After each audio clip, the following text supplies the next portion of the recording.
Estou aqui de novo com Éder Bessa, autor de Saia da Caixa e que está aí no forno, tirando do forno, Enriqueça como a Coca-Cola. Dá spoiler um pouquinho, né, Éder? Isso aí, Ana. Falar de enriquecer como a Coca-Cola é bastante audacioso, né? Mas é uma audácia que tem método. Sim. E é sobre isso que eu queria conversar com você hoje. Né? Eu queria falar um pouquinho com você sobre branding, a integração de branding com as pessoas dentro das organizações. Então eu queria estruturar de forma metodológica também, como o seu livro. Começar te perguntando, Éder, quais são os maiores problemas que as organizações vivenciam hoje?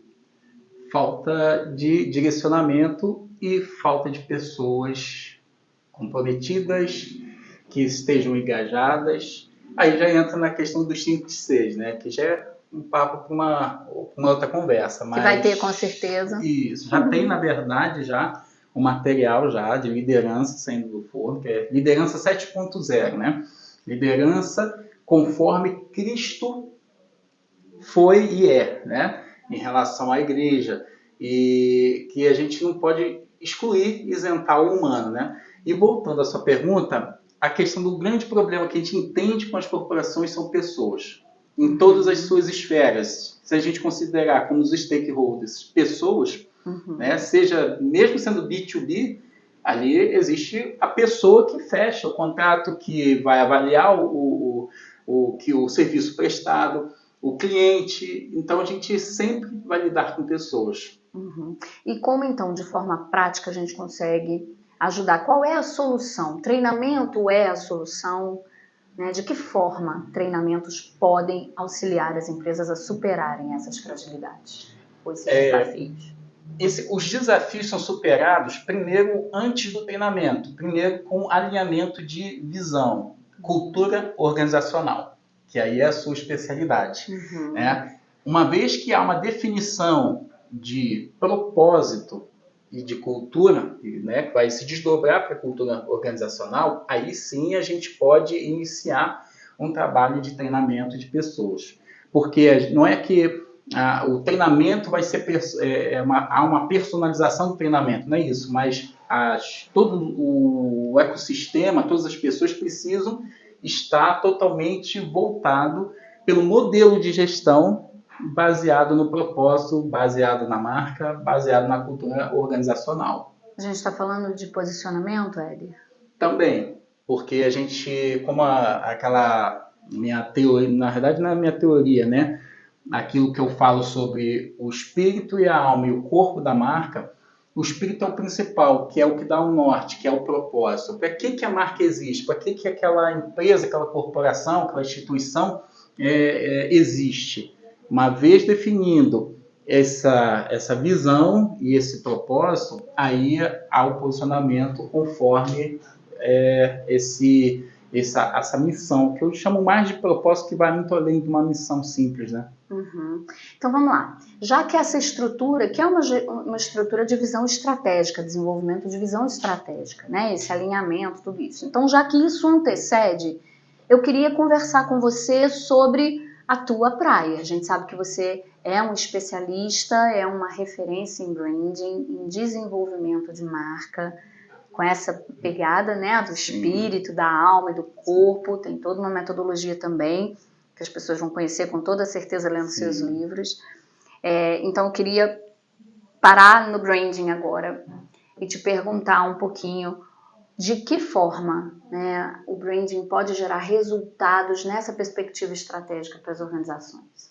Muito simples. Se você me permitir, eu trouxe aqui esse refrigerante aqui, esse produto, e trouxe aqui este outro produto aqui. Por que as pessoas pagam com mais facilidade R$11 nesse refrigerante e não paga 6 nesse? Esse aqui é quase o dobro do preço e vende pelo menos aí, no mínimo 5 vezes mais do que esse. Existe todo um porquê. E toda a nossa metodologia foi construída em cima desses porquês. E esses porquês, a gente trouxe soluções aplicáveis a qualquer negócio, e com isso as pessoas e as empresas, corporações obtêm um crescimento. E como é que a gente consegue implementar uma metodologia a partir da Coca-Cola? Tratando de pessoas, tratando de propósito, tratando de comunicação, tratando de estratégia e tratando de relacionamento. E aí aonde entra toda a parte de treinamento. Agora posso fazer uma pegadinha aqui rápida? Lógico. Vamos lá. Quantos anos a Coca-Cola levou para essa construção? Dá um spoilerzinho de qual foi a grande sacada. Não dá para esperar esse livro sair do forno. Olha, para descobrir. Isso, assim, historicamente, a Coca-Cola ela é considerada uma das marcas mais valiosas do mundo já há mais de 100 anos. Uhum.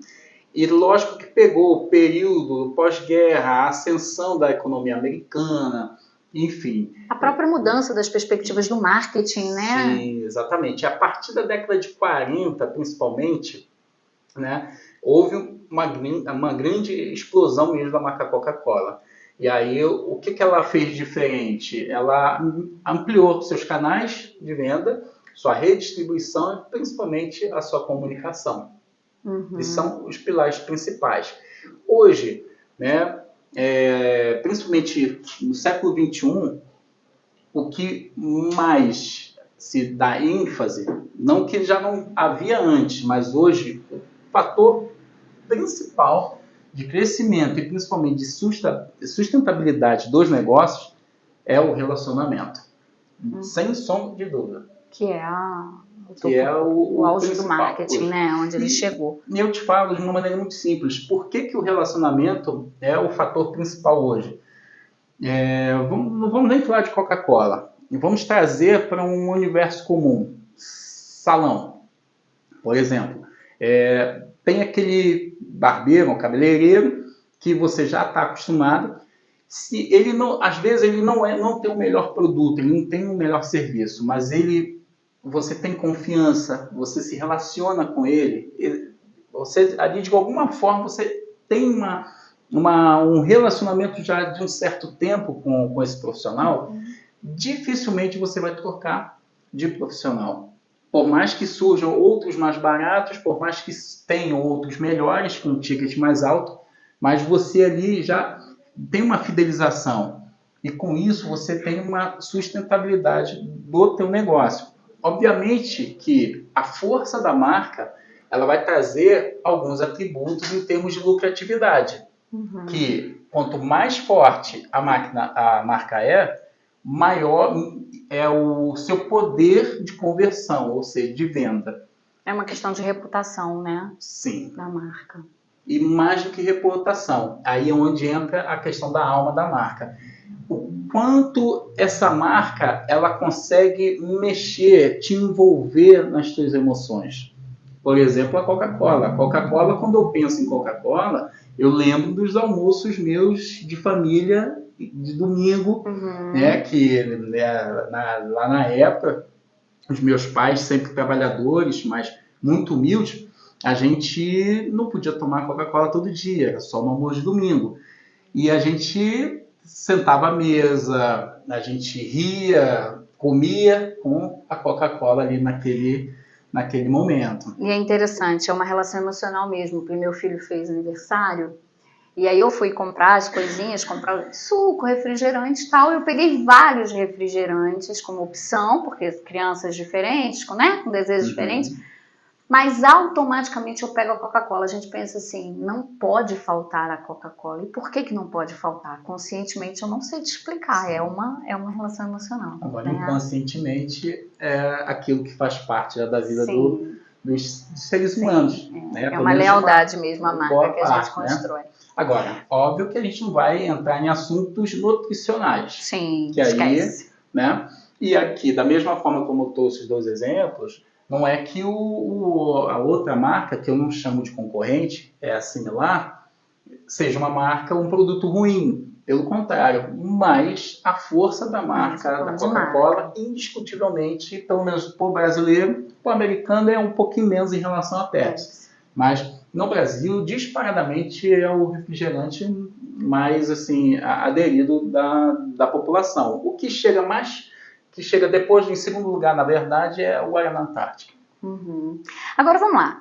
De acordo com essa abordagem, com essa perspectiva, né, e aí partindo também lá para o treinamento, já que as pessoas são o maior desafio e já que as pessoas são responsáveis também pela construção dessa identidade, né, e pela conquista desse nível de relacionamento com o cliente, qual é a expectativa que os empreendedores, né, as lideranças organizacionais devem nutrir ou nutrem, né, em relação aos resultados do treinamento ou de um processo de mentoria?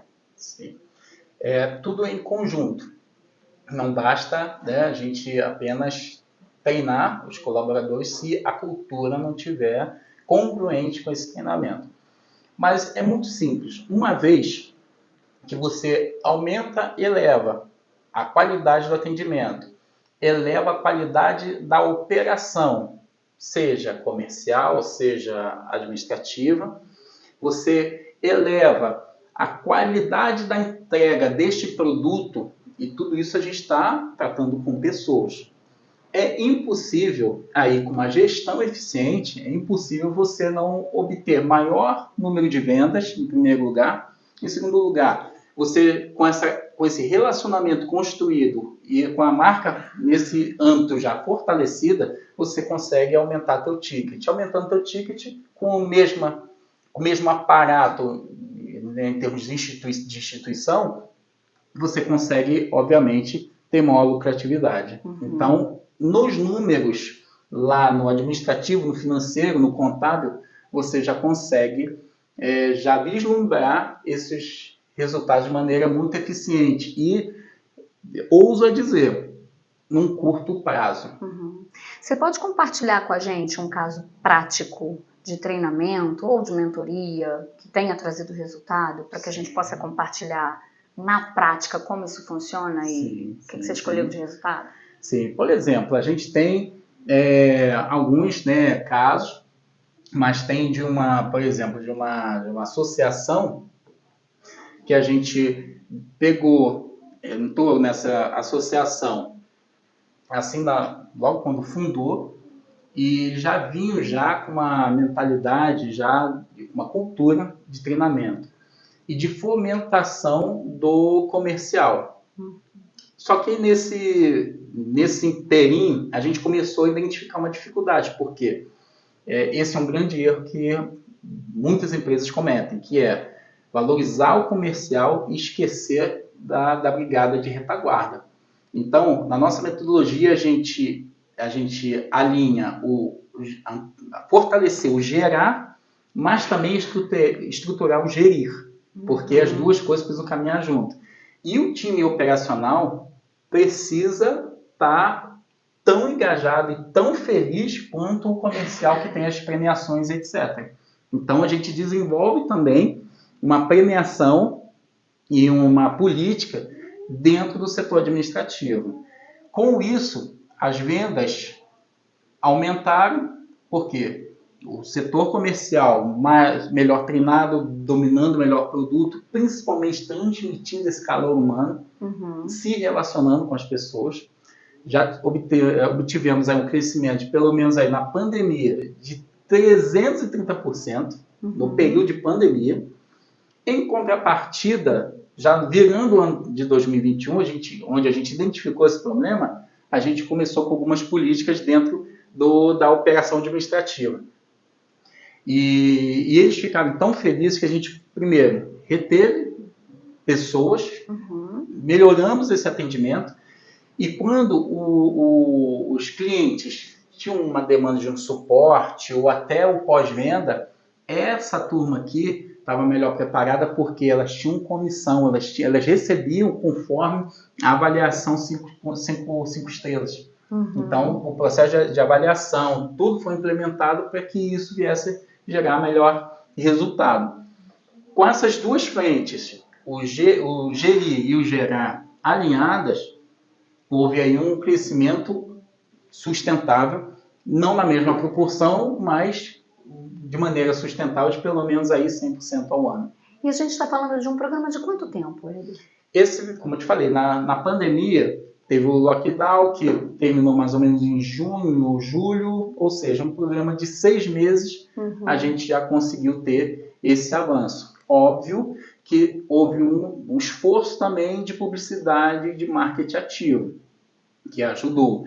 Mas, é o que eu sempre falo, hoje as pessoas falam muito do digital, que veio para ficar, que assim, a gente é inegável e que a gente usa muito a questão do digital. Então, eu não chamo de marketing digital, eu chamo os canais digitais dentro do marketing. Mas a gente nunca negligencia o setor comercial humano, realmente rua. Que as pessoas estão na rua, não deixaram de estar na rua. E quanto mais as pessoas veem a tua marca, isso fortalece o reconhecimento dela. E aí, vamos lá, então. Um programa de mentoria de vocês, seja de treinamento ou de mentoria, qual é o diferencial que você destacaria desses programas de vocês e qual seria a relevância dele para o mercado? O destaque seria, não é um treinamento apenas de capacitação, mas um treinamento de análise dessa pessoa. Por quê? Quando a gente leva até essas pessoas o autoconhecimento, é impossível ela não crescer profissionalmente, é impossível ela não crescer pessoalmente e é impossível ela não crescer familiarmente. Então, eu estou trabalhando aqui nas 3 esferas principais dos seres humanos. E esse primeiro é um diferencial, por exemplo, que Jesus se preocupou muito com o indivíduo. Ele, lógico, ele sempre estimulou o cumprimento de um propósito da ordenança, mas, sem dúvida, ele se preocupou no individual. E o principal sermão de Jesus foi individual. Então, ele se preocupava com a individualidade, com a humanidade. E da mesma forma, a gente trabalha dessa forma. A gente cuida da pessoa. Quais são as virtudes? Quais são os pontos de melhoria? Quais são as fragilidades? E a gente trata isso. E tratando isso no indivíduo, a gente consegue estruturar uma equipe melhor e com uma equipe melhor, os resultados são melhores. Então, a gente destaca essa questão, a preocupação com as necessidades humanas. Isso em todos os treinamentos, seja de finanças, seja o treinamento de comunicação, oratória, os treinamentos de implementação de branding, tudo a gente lida com o ser humano. Isso é muito coerente com esse conceito da humanização das empresas, né? Que é um conceito que está muito em destaque mesmo, né? Empresas humanizadas também têm relação com lideranças mais ressonantes, lideranças mais conectadas. E aí tem muito a ver, se não está no meu roteiro, tem muito a ver com a minha característica curiosa. Liderança 7.0 vai virar livro? Já está virando. Está virando. E ainda vou além, porque a gente já identificou que muitos problemas, principalmente nos níveis táticos e estratégicos, uma questão que a gente observa muito, por exemplo, quando a gente já teve 2 casos desses, da gente trabalhar no desenvolvimento da empresa e o proprietário, a diretoria, ser acometido por um divórcio.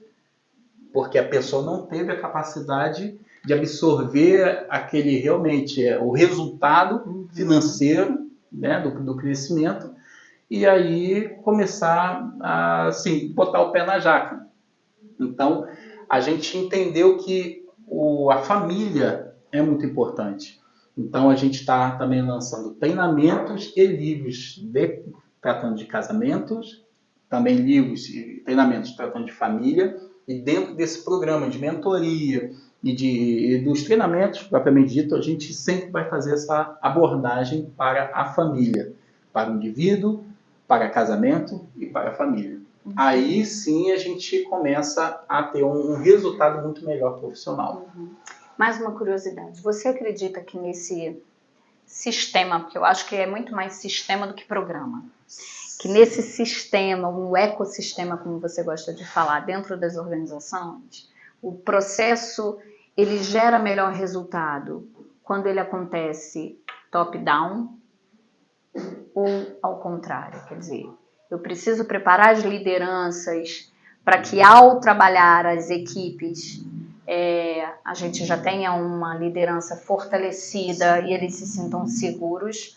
Ou você acha que esse efeito, sendo tsunami, eu sempre falo isso, né? O efeito de tsunami é quando você tem pessoas na base muito bem preparadas e elas acabam forçando o líder a se desenvolver, né? Eu não sei se você tem essa resposta pronta como método, mas eu queria ouvir tua visão sobre por onde a gente começa. Na nossa metodologia sempre vai ser de cima para baixo. Por quê? Porque acima vamos chamar de dono, do proprietário, existe o que eu não chamo de organização, e nem instituição, mas de organismo. Porque realmente é um organismo vivo, porque tem pessoas interdependentes construindo algo, né, gerindo algo, e, enfim. Então, a gente primeiro tem a visão, é por isso que é tão importante a questão do propósito e a cultura organizacional, onde o modelo de gestão ele é direcionado sob esse alicerce do propósito. Então, a gente precisa cuidar do líder, dos líderes, seja do mais alto para o mais baixo, para a equipe tática e também isso em paralelo com o operacional. Uhum. E isso acaba sendo cíclico, porque a gente vai descobrir talentos, a gente vai ter aquela pessoa lá que tem virtudes absurdas que estava sendo ali subutilizada e ela vai, se ela não subir, ela vai impulsionar quem está acima dela. Uhum. E isso a gente ganha em resultado da operação em si, qualidade de produto, enfim, um crescimento muito mais não apenas organizado, mas mais harmonizado. Uhum. Top.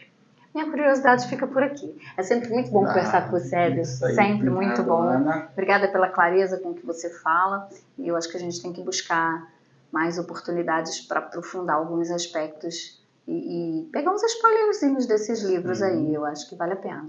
Sim, maravilha. Podemos marcar depois?